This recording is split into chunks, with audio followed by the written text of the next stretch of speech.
And there's also another example that I've really found before we jump into this topic, but I just want to share it because the university experience is very similar to it. Who are my seniors here? Who's graduating in the spring?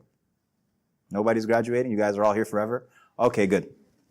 So we have some people graduating. Very good.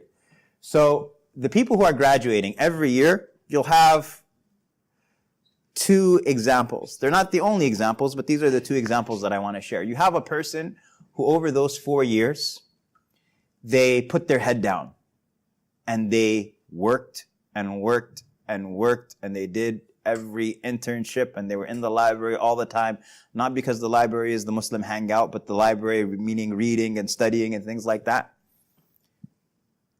And so that person, and in the fall, they've started applying for jobs, or maybe they were already doing an internship and their job is secure because they've been doing an internship at the same company for the past 3 years, and now they're going straight into it, and they are so ready to graduate. Why?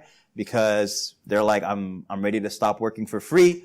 I'm ready to get on with my life and move on to this next job that's going to move me to wherever it is that I want to move to, Paris or London or stay in Sheffield or whatever it is that I want to do, right? But this person has this amazing opportunity in front of them. They are going to be so excited to graduate.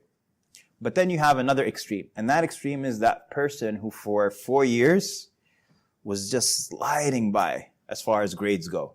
Maybe even they were on academic probation one semester, almost got kicked out, but they were the life of every party. And that person, when they graduate, they are going to move back home into their parents' house.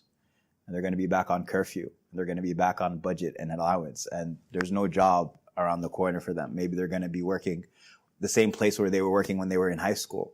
That person, are they going to be so excited about graduation and living this amazing life on campus?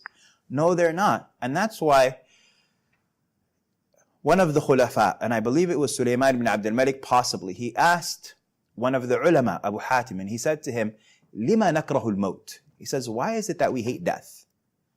Why is it that we don't want to go? And he said to him, to the Khalifa, he said, لَأَنَّكُمْ عَمَّرْتُمُ الدُّنْيَا وَخَرَّبْتُمُ الْآخِرَةِ. He said, because you have invested in building up the dunya and you have destroyed the hereafter. فَتَكْرَهُونَ الذَّهَابِ مِنَ الْعِمْرَانِ إِلَى الْخَرَابِ. So you hate to go from that which is built up to that which is destroyed. The university student who put in the work is ready come graduation time.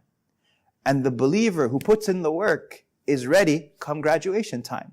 And that's why Mu'adh ibn Jabal radiallahu anhu, the companion of the Prophet sallallahu alaihi wasallam, and he died in his 30s. Not a long life at all.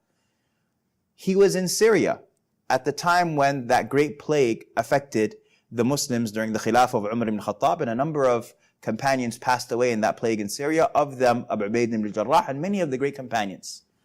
Mu'adh ibn Jabal was being in his sickness, in that final sickness of his, again, young man, 30s, in the morning time, or that last night actually, he kept telling his family, he says, "Unzuru asbahna."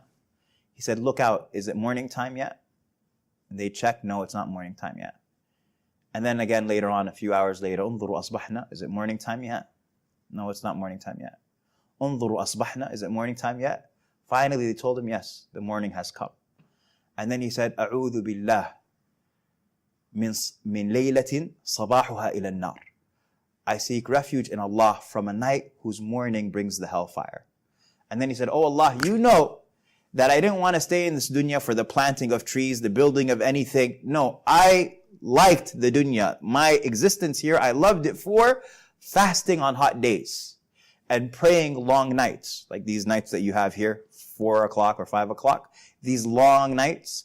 And he says, and racing with my knees to the knees of scholars, being in the company of learning, always experiencing learning.